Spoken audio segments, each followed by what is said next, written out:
प्यारे बच्चों, अभी तक हमने हिंदी भाषा के विषय में पढ़ा।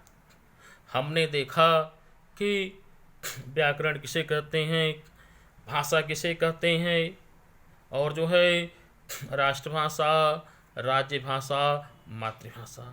फिर जो है भाषा में हमने देखा कि मौखिक रूप, सांकेतिक और लिखित, इतने रूपों को हमने देखा।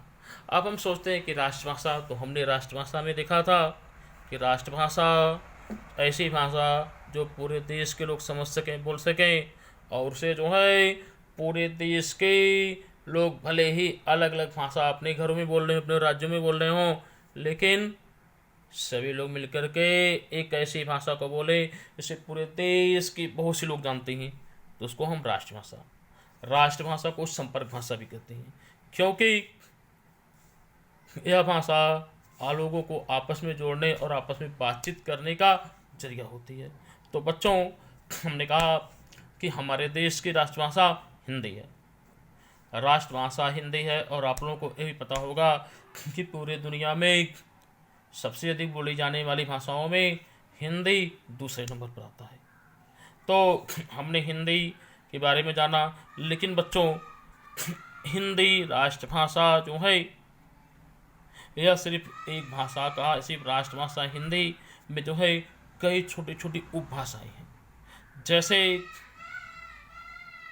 एक भाई के कई बहनें होती हैं या कई भाई होते हैं, इस तरह से हिंदी भाषा में जो है खड़ी बोली, गौरवी, कुमाऊनी, छत्तीसगढ़ी, ब्रजभाषा, अवधी भाषा, राजस्थानी, भोजपुरी, मगही, मैथिली, इतनी सारी भाषाएं उसमें आती हैं। उसमें कौरवी, कन्नौजी, तो इतनी भाषाएं इसमें बहुत, और भी बहुत सी भाषाएं आती हैं। ऐसी सब भाषाओं का समूह मिल करके हिंदी भाषा को जन्म देता है। तो इसमें अभी आता है कि भाषा, हिंदी भाषा।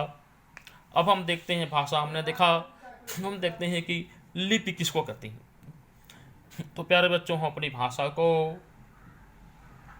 व्यक्त करने के लिए, हमारी अपनी भाषा को लिखने के लिए, जिसके माध्यम से अपनी भाषा को हम लिखते हैं, तो लिखने वाला जो माध्यम होता है, लिखने वाला जो स्वरूप होता है, रूप होता है, वह लिपि होता है। जैसे अधिकांश भाषाओं की अलग अलग लिपियां हैं। जैसे हिंदी लिखी जाती है देवनागरी लिपि में, संस्कृत लिखी जाती है देवनागरी लिपि में, मराठी लिखी जाती है देवनागरी लिपि में। तो ये सब हो गया। इसी तरह से आपका जो है अंग्रेजी रोमन लिपि में लिखी जाती है, उर्दू और अरबी ये होती हैं, ये फारसी लिपि में लिखी जाती हैं। तो ये लिपियाँ वो है, लिपि वह है जिसके माध्यम से अपनी भाषा को किसी कागज पर लिखते हैं, ये अक्षरों के माध्यम से, उसे हम लिपि कहते हैं। अब ये आती है कि भाषा में, भाषा कैसे, भाषा को कितने भाग में बांटा गया है। तो प्यारे बच्चों, सबसे पहले हम जानते हैं ध्वनि। ध्वनि क्या है? आप देखते हैं जब घंटा बजाते हैं तो टन की आवाज आती है, तो टन एक ध्वनि हो गई। इसी तरह से पंखा चलता है तो हरहराहट की ध्वनि होती है, बिल्ली बोलती है तो म्याऊ म्याऊ की ध्वनि होती है। तो क्या है? ध्वनि एक स्वतंत्र इकाई है, और जो है इसी को वर्ण या अक्षर भी कहा जाता है। तो ध्वनि अपने आप में एक स्वतंत्र इकाई है, यानी कि इसको किसी के सहयोग की जरूरत नहीं।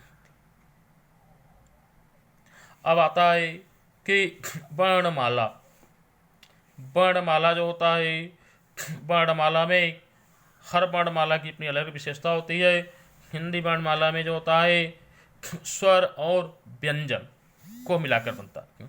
स्वर और व्यंजन में जो होता है, तो प्यारे बच्चों स्वर जो होता है, स्वर स्वतंत्र होते हैं, यानी कि स्वर को बोलने के लिए हमें किसी और स्वर या व्यंजन के सहयोग की जरूरत नहीं होती है।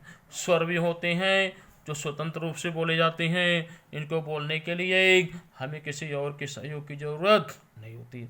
जैसे अ, आ, ई, ऊ, री, ए, औ, ए, ऐ, ओ, औ, अंग, अह। तो ए आपका स्वर हो गया। इसी तरह से व्यंजन, तो व्यंजन जो होता है, व्यंजन स्वतंत्र नहीं होता है। व्यंजन की परिभाषा हो गई कि जिनको हम स्वरों के सहयोग से बोलते हैं उनको व्यंजन कहते हैं, या जो स्वरों के सहयोग से बोले जाए उनको हम व्यंजन कहते हैं। व्यंजनों में आपके क से लेकर के अज्ञ तक, क, ख, ग, घ, अंग, च, छ, ज, छ, इय, ट, ठ, ड, ढ, अड़, इसके नीचे भी। तो क्या है, ये व्यंजन है। तो इस तरह हमने स्वर और व्यंजन के बारे में समझा। अब आगे जो है इसके अगले भाग को हम कल समझेंगे। इसको आप लोग ध्यान से पढ़ेंगे, इसको समझेंगे, जो पूछा जाएगा उसको आप लोग बताइए।